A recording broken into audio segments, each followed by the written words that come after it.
Is ChatGPT getting worse? This question has garnered significant attention within the AI community over the past few months, sparking discussions across Reddit threads, YouTube videos, and various social media platforms. While much of the observations have relied on anecdotal observations, there seems to be a growing sentiment that the quality of responses generated by ChatGPT is indeed declining.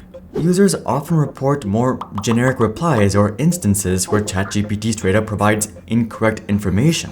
Although these concerns are usually dismissed as the result of bad prompts or unrealistic expectations, recent concrete evidence has emerged that not only lends credibility to these worries, but amplifies them. Take a look at this research paper from Stanford and UC Berkeley. This study delves into the accuracy of responses produced by GPT-4 and GPT-3.5 between the months of March and June, and their findings are shocking. We're not even talking about complex questions like coding out a tricky algorithm or carrying out an analysis. Rather, we're talking about simple, straightforward questions like, is 17077 a prime number, which it is? Back in March, GPT-4 was able to answer this question correctly 97.6% of the time, which is already not that great. This is the type of question that you would expect 100% accuracy on. But looking back, 97.6% was actually a great number, given that by June, this accuracy would drop all the way to 2.4%. And even during the 2.4% of instances in which GPT got the right answer, it sometimes made mathematical errors along the way. This trend was observed across the board, though other drop-offs weren't quite as staggering. With code generation, for example, there was a drop-off from 52% to 10%, and with opinion surveys, there was a drop-off from 97% to 23%. The only categories in which GPT-4 improved were visual reasoning and asking if Julian Castro is Democratic or Republican. GPT 3.5 fared a lot better, improving in a lot more areas, but it too struggled in code generation, having dropped from 22% accuracy to just 2%. So it turns out that the Reddit conspiracy theorists were right the entire time. So is OpenAI actually nerfing ChatGPT, or what's actually going on? Well, let's find out.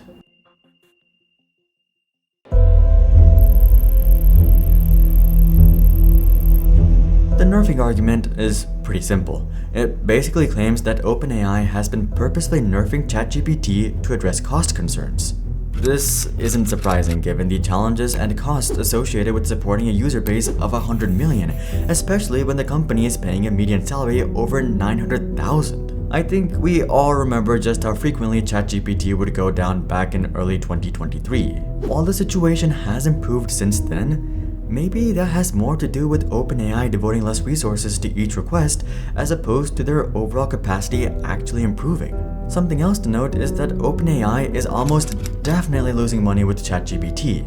In fact, Sam Altman believes that they'll need to raise $100 billion to win the AI race. So, to mitigate some of these losses, it would make sense for OpenAI to encourage as many people as possible to pay for ChatGPT Plus. How do you convince people to make the jump?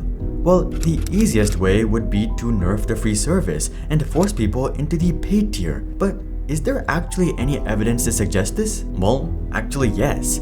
To get the best results, you want to tell ChatGPT to solve these types of questions step by step. This not only leads to a more comprehensive answer, but it also gives more insight regarding where a mistake may have occurred. This is referred to as using chain of thought, or COT. Back in March, the researchers found that using COT improved the accuracy of GPT-4 from 59.6% to 84%. However, in June, the same methodology could not be replicated, as ChatGPT consistently disregarded COT directives, even when explicitly instructed to go step by step. Rather, the June version of GPT-4 simply tended to respond with a simple no with no explanation, which is not even the correct answer to begin with. It's not just COT that GPT-4 tends to skip either.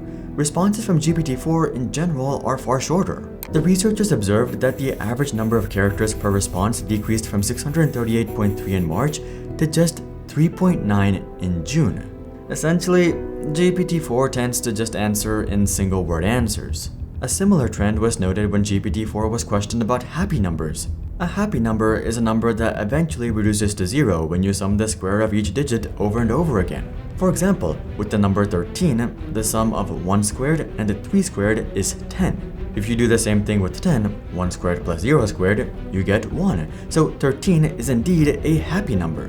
When asked to identify how many happy numbers are between 3904 and 3912, GPT-4 was able to produce the right output 83.6% of the time back in March. But by June, this number was down to just 35.2%. The culprit? Well, once again, GPT-4 refused to even use COT even when explicitly told to do so. As such, the average response fell from over 2,000 characters to just 10. GPT-4 is clearly much less willing to give a comprehensive response for any of these questions, which may be indicative of the backend resources that it has available for each request. So it's very possible that OpenAI is indeed nerfing the performance of ChatGPT, but there's likely some other factors at play as well.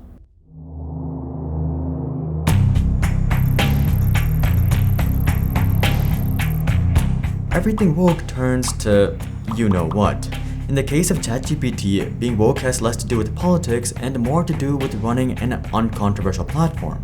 As a service that's so ubiquitous, OpenAI naturally has to remain as neutral as possible when it comes to controversial topics like crime, race, politics, gender, LGBTQ, and so on.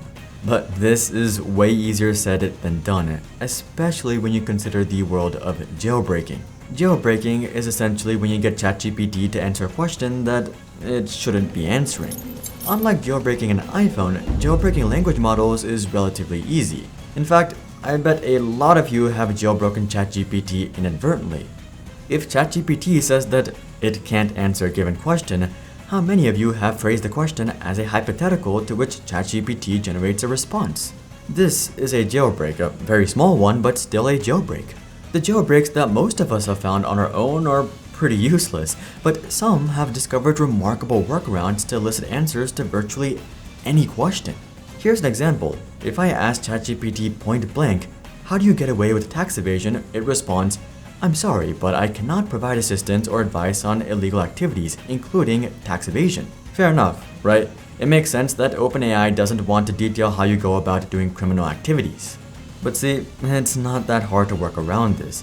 If you simply open a new chat and paste this paragraph before the question that you're asking, you get a far different response. Niccolo, to achieve successful tax evasion without repercussions, one must adopt cunning strategies and tactics. This includes concealing income sources, manipulating transactions, controlling paper trails, using legal loopholes, and maintaining public image. It even has little tips about how to accomplish each of these tasks. In the grand scheme of things, my question is relatively tame, but I think you can see how a criminal could use this for truly nefarious activities. As such, one of OpenAI's biggest priorities since the launch of ChatGPT has been to eliminate such workarounds as much as possible, and it seems that they've actually been quite successful at this. In March, GPT-4 answered 21% of sensitive questions, but in June, GPT-4 only answered 5% of sensitive questions. Also, the responses that it did provide were far less specific and verbose. The generated text shrunk from over 600 characters to around 140. It appears that the June version was also far better at resisting jailbreaks. Back in March, jailbreaks generated a response 78% of the time, but by June, jailbreaks only generated a response 31% of the time. So, it seems that the updates have indeed been successful at reducing ChatGPT's vulnerabilities, but it also seems that these updates have made ChatGPT less verbose and specific across the board. Considering this, the objective downfall of ChatGPT may have more to do with OpenAI's endless pursuit to create a politically correct language model as opposed to some sort of direct nerfing due to cost concerns. But while it's easy to blame OpenAI for the trend, the reality may be that it's actually our fault.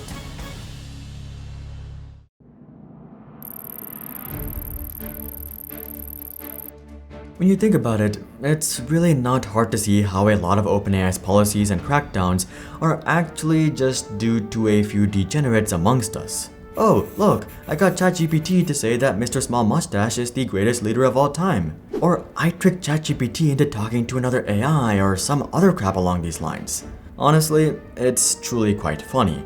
Our society has advanced so much that one of the most powerful AIs of all time is a 3-second search away.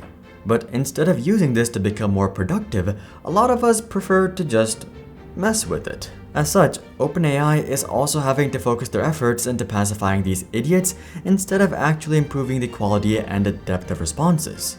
But even looking past these fools, I think there may very well be a bigger factor at play, which is simply that our expectations are simply too high, and it's no wonder why.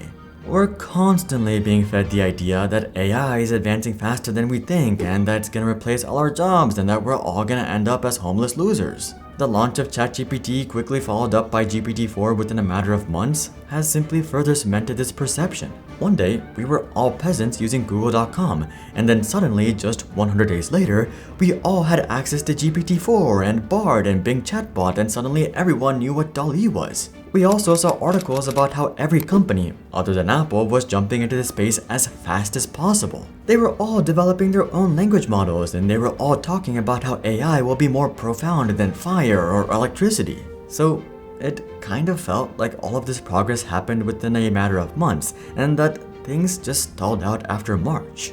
But this is a rather skewed perspective. The reality is that this technology actually took several decades to develop. In fact, the earliest language models can be dated all the way back to the 1950s and 60s. OpenAI themselves have been working on GPT models for over 5 years now. So while these models didn't gain mainstream traction until the launch of ChatGPT, their development involved decades of effort and millions of man-hours.